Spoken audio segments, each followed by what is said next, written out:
pasos debían darse de manera tal que fuera sostenible económicamente el nuevo plan de beneficios que fuera diseñado y fuera también un plan de beneficios que respondiera a los estudios epidemiológicos que se habían hecho en el país o los que fueran necesarios, que fuera además un proceso participativo donde los usuarios y la comunidad médica fueran escuchados en ese proceso de redefinición y rediseño del plan de beneficios a la luz de las prioridades de salud. De nuevo, limitado a un ámbito curativo porque no había casos relacionados con prevención o promoción de salud, ni casos específicos relacionados con temas ya de salud pública. Ese es uno de los casos, digamos, que yo llamaría emblemáticos. Se tuvo en cuenta lo que sucedió en otros países. Yo creo que en general en la Corte Constitucional sí se mira mucho lo que sucede en el derecho comparado, y se mira a veces sin ponerlo en la sentencia o a veces poniéndolo en la sentencia. Yo creo que para un juez es muy útil no para copiar, no para repetir lo que se ha hecho en otro lugar, sino para entender la complejidad del problema, las dificultades de la intervención judicial, los riesgos de generar efectos perversos, los remedios que pueden funcionar o los que no pueden funcionar. Analizar lo que sucede en el derecho comparado es parte de la información útil para decidir. En mi caso lo hice con muchísima frecuencia, en algunos casos fue citado en las sentencias, en otros no fue citado.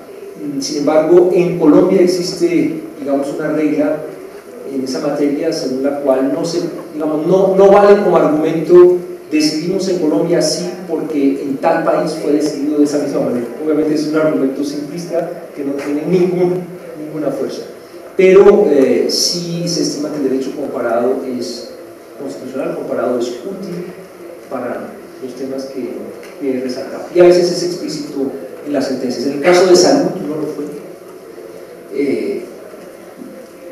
pero yo diría que hay otros casos también interesantes donde sí lo fue. Por ejemplo, un tema de regulación, no de regulación social en salud, sino un tema de regulación de los servicios públicos. Es una sentencia en la cual hay un gran capítulo dedicado al derecho comparado, donde se analizan las diferentes comisiones de regulación de servicios públicos en distintos países, los regímenes de autonomía, los poderes que tienen, y cómo hay diferentes modalidades de reguladores de servicios públicos en diferentes sistemas jurídicos.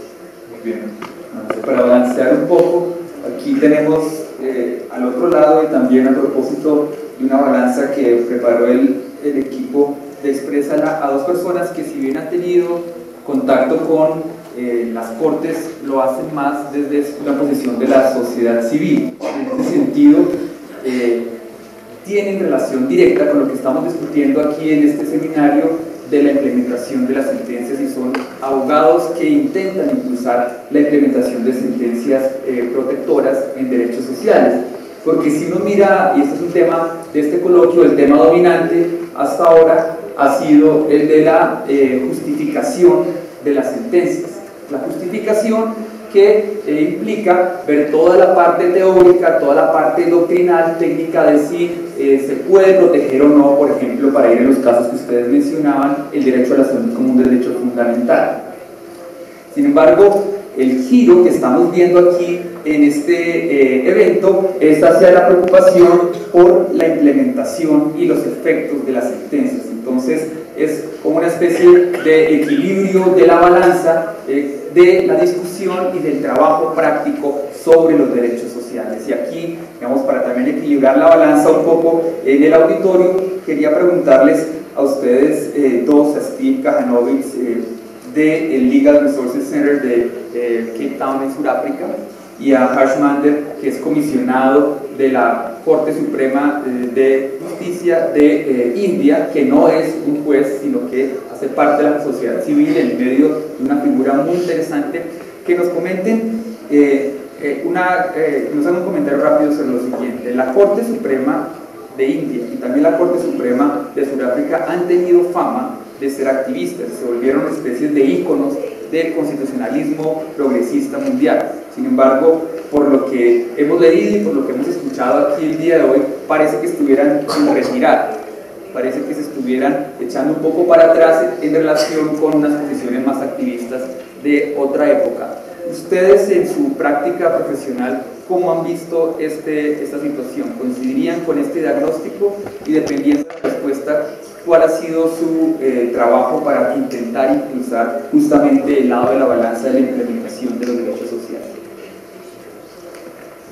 I think it'd be a little bit simplistic to say that there's been a move back. I think that what we've seen is a 16-year development in the new court, in a new democracy, having a look at the enforcement of rights. And we have seen ways in which the courts use new orders encouraged by the parties coming to them to try and see enforcement of those rights.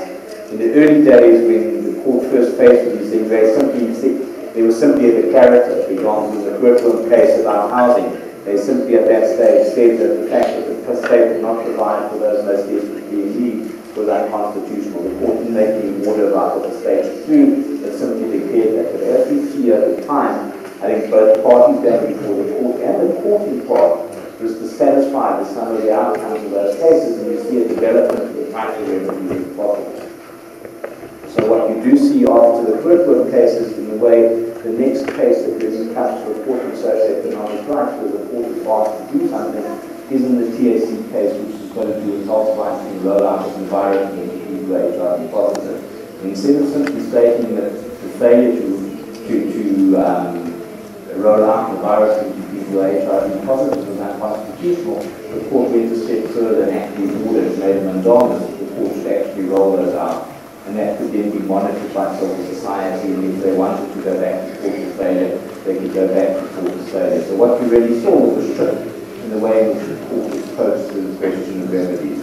Just out of interest, there was talk earlier of the question of costs in health cases. In that particular case, in the environment case, the South African court didn't actually have to consider the cost issue because the South African government didn't raise non-affordability as an issue. Once the government didn't say that it was unaffordable, the court was quite happy to go ahead and actually order the rollout of the virus. But that wasn't the end of the types of cases that we've seen, the types of remedies that we've seen develop. Because what happens next in the socio-economic rights case of Motorclub is certain Mr. Divenard found that found that approximately 40,000 people who are homeless had moved on to his farm. He claims that his property rights were being infringed. The government ordered that he pay damages, compensation, until such time that the housing rights of the people were realized. So they effectively became statutory tenants on his farm, but he was able to claim government money for housing them until such time as an alternative was available for them. And what we've seen since then are further developments of the types of remedies where, because the initial types of declaratives were not sufficient, you'll often see a court order that the government must not only do something, but that they should report to court. And we've seen in the Libya Road case, and we have seen in the Joe Slovo case, both of which are cases dealing with protection, where the court has ordered government to report back monthly or weekly or whatever in terms of the implementation of court orders. And those are the types of developments we've seen in regard to